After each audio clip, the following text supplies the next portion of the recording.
Hey everybody, this is Jason Creel, and I want to talk to you very directly today because if you are thinking about starting a lawn care business and you're starting from scratch, then I've got some real practical advice for you that I think you're going to want to hear.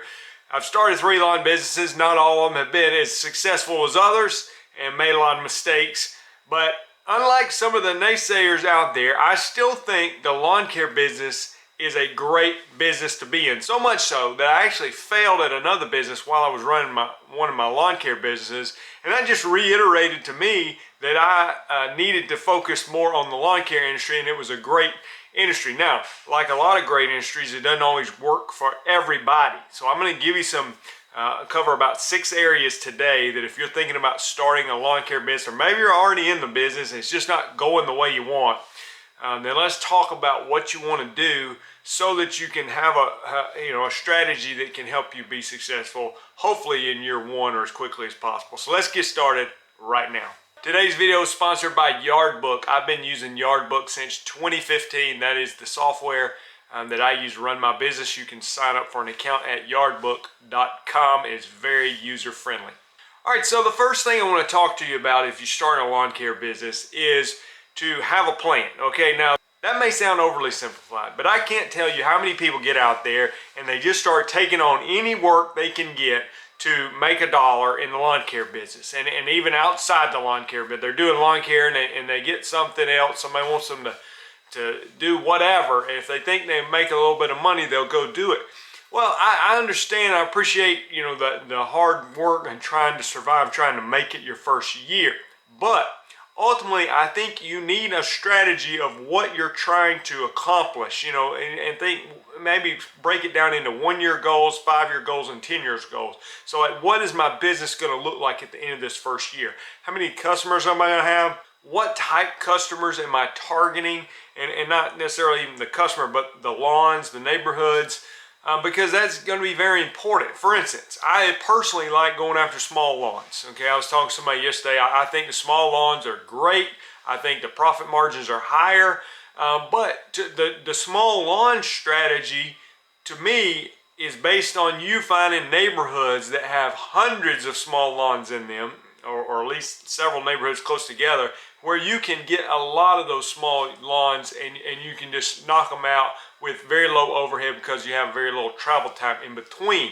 It doesn't make sense to drive all the way across town for a small yard. So don't take that one small yard on across town unless you think you can eventually build a day's route over there, okay?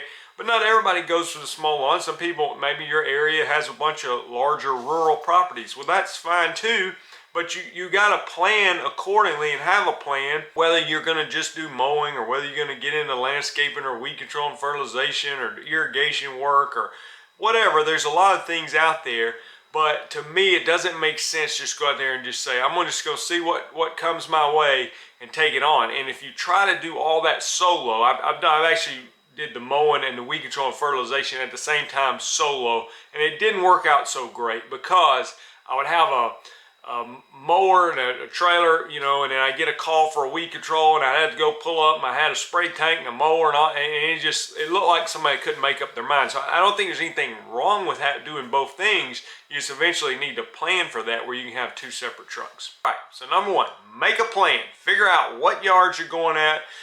You need to price your yards at a very reasonable price because you can't afford, it's a profitable industry, but it's not so profitable that you can just be the cheap guy out there and charge low prices. So find the neighborhoods that have a demand for your services and you can charge the rate you need to charge to be successful, and go after those and try to build a nice dense route so you don't have to waste time traveling so much. So now you have your plan. I'm going after commercial properties or large rural properties or small properties. Well, now you know what kind of equipment you need, because what I tell you not to do, and this is the second point, I'm going to talk about equipment, what I don't think you should do is go buy 4 lawnmowers to start off with. Okay, if you're starting off and you don't have tons of money to get going with, I would personally buy 1 lawnmower. Okay, 1 zero-turn mower. Now maybe a push mower to go along with it if you want to go that route, but I wouldn't blame you if you didn't. Okay, but let's say you're going after 5,000 square foot lawns in this You got several neighborhoods that just got hundreds of them, okay? Well, you might get a 48-inch, zero turn mower, stand on mower, walk behind 42-inch, walk behind mower, whatever. If you got a lot of hills, you might go with the walk behind route.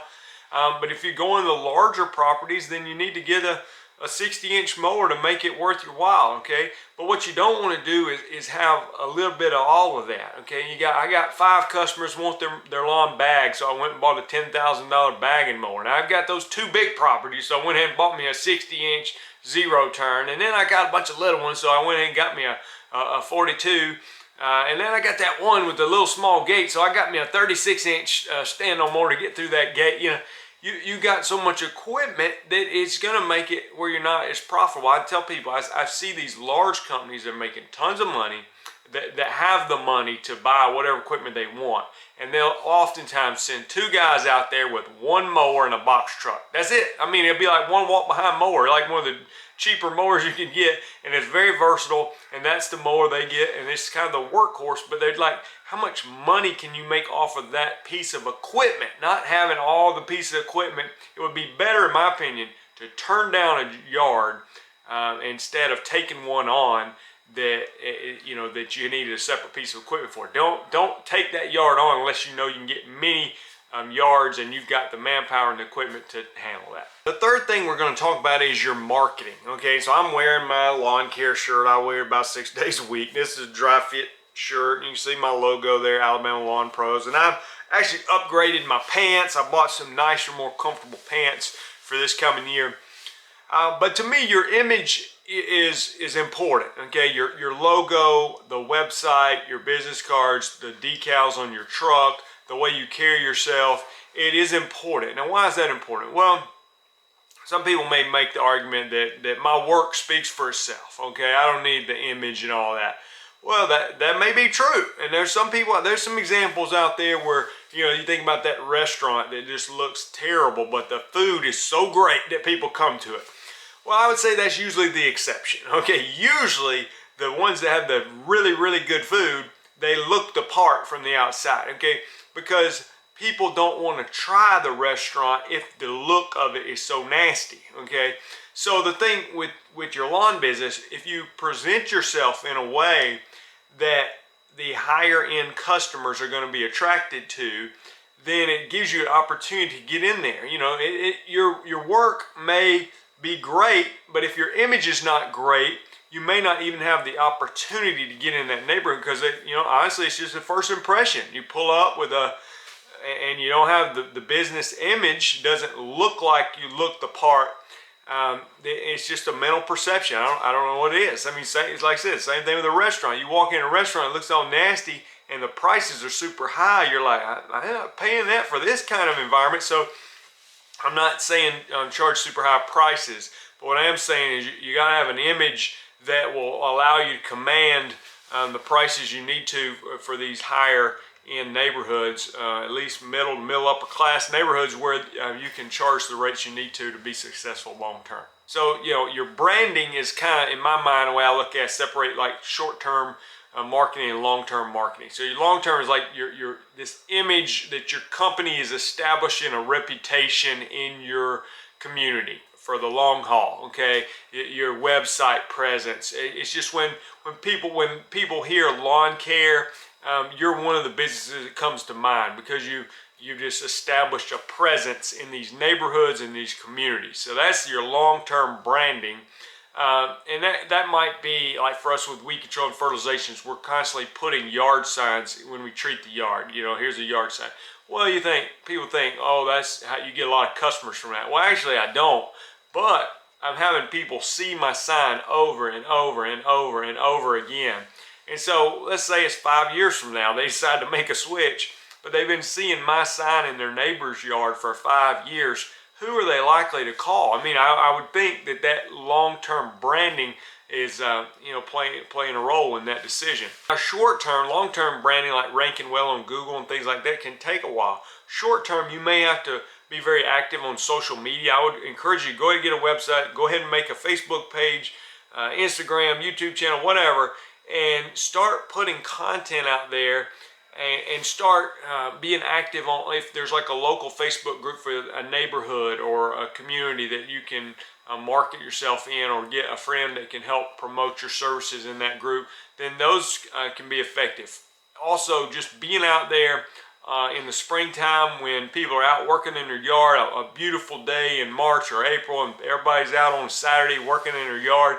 If you can be out there working, doing some work, or even door knocking if that's allowed, then there's people going to make that quick decision. I need somebody to mow my grass, and you're the one that showed up. So you may have to do some of those things for short term until you can get going, but long term you want to just become one of the more reputable companies in town that people rely on, and people are recommending you online without you even asking them to. The other thing that I really recommend doing is, if you're mowing lawns, get to know the guys that are doing the weed control and fertilization, and ask them if they would mind sending you some of the mowing business, and vice versa. Like, I'm doing weed control and fertilization, so the mowing people, I get to know them and they send me the weed control business. We swap referrals all the time, and that's great for both of us. So I get to know, you have to reach out to some of those people to say, hey, I'm starting a mowing business. Do you have anybody that you're currently sending your mowing work to? And you may even find somebody that's one of your competitors in town who's got plenty of work and it's not threatened by a new company coming on into town, and they might be able to help you out as well. The fifth thing is, and maybe you got this one down already, but you gotta develop your skills. And this is one of those things where you don't realize that you're not as good as you are, not as good as you thought you were, until years go by and you see that you're better, or you compare yourself with somebody else. You may say, I know how to cut grass, or I know how to do this. I mean, for me, mowing grass, getting on a zero-turn mower, I mean, it's just from year one to year two, the confidence and quickness that I was able to work is remarkable. Okay, and the same thing really with weed control and fertilization, which is crazy out there spraying yards. And I can actually spray a yard faster now than when I started, because you just learn little tricks and techniques, and it's just become second nature. It's kind of like muscle memory, learning how to play a musical instrument or type on a computer. Learn how to drive a zero-turn mower, use a string trimmer. You get better at edging and blowing, and you just get faster, and you get more comfortable with your equipment, and you get more comfortable with the lawns that you're dealing with, so that you just know that lawn like the back of your hand. So practice, even if it's on your own yard, family members' yards, friends' yards. Maybe you even have to give them a discounted price or something to get some, if you got to do that to get going. But don't be frustrated if you're not able to be as excellent or as fast as somebody else that you saw. Take your time. Like, let me give you an example. Some people want to edge with a string trimmer. I like edging with a string trimmer. But also edging with a stick edger is fine too, okay? And if you need to edge with a stick edger, it's basically idiot proof, and you can get nice clean edges, and it's okay if that's a little bit slower for you and you need to do that and then put the edger up and grab the trimmer. It's fine. But take your time and do a great job, and you'll gain the skills over time, hopefully, to make you faster and more efficient. All right, and the last thing I want to mention today is just how do you actually run the business. There's going to probably, for many of you, come a point where you get more work than you can handle. You got to hire someone, and that's when it just becomes a whole nother ball game.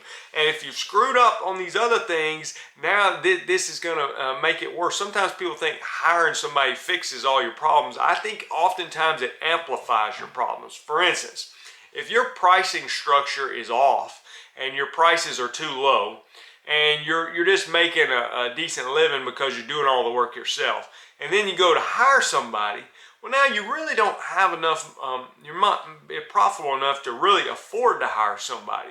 So you either have to pay them low, which usually doesn't work out long term, or you pay them what they're worth, and but your business can't afford it, and you may find out you're doing more work and actually making less profit than when you were working solo. Okay, so you have to get the pricing structure right from the beginning, or as you begin to grow and you do less profitable work, you get more yards, it's not necessarily better. Okay, so operating the business, like I said, for software I use Yardbook, and it's great. You can get that set up. It's set up your schedule, and You know, you can handle all your credit card payments and get all that set up. It's very easy to use, and there's a lot of tutorials on there if you need help with that.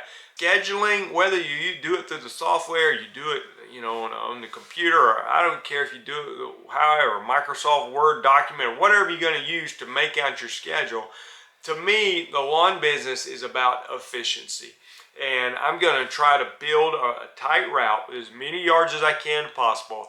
And we're going to have them scheduled, and we're going to make the customer fit into our schedule. And if they're not a fit, they're just not a fit. Okay, so if I'm doing all weekly lawns and I come to this neighborhood every Thursday, and you say, hey, can you mow mine every 10 days? The answer is no, I cannot. Okay, and you don't have to be ugly about it, but if you're there on Thursday, you want to do every yard in the neighborhood on Thursday. You don't want to mow this one on Thursday and have to come back and skip it the next Thursday and come back the following Monday because he's on every 10 days and the rest of them are every week.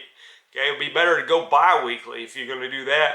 I mean, going bi-weekly, you need to charge more because it's more work to cut them bi-weekly than it is weekly. Okay, so you just, again, go back to having a plan. Don't let the customers run your business. You don't leave a job to go be self-employed so that you can have everybody else tell you what to do. Okay, now, and there's a fine line between customer service and letting the customers drive you insane. And some of this you're gonna have to figure out on your own over time. But hopefully this video is giving you some direction, where to point you to get you going in these things. And if you found it helpful, give it a thumbs up, share it, like it, whatever. Subscribe to the channel. I actually got over 800 lawn care videos on the channel. I've been doing YouTube for, I guess, 10 years or so. So appreciate you watching. And there are resources if you want paid resources, more training. There's Lawn Business Master Academy. I've got documents, letters, Weed Control and Fertilization Academy, all at lawncarelife.com. That's my website. Talk to you guys later. Bye.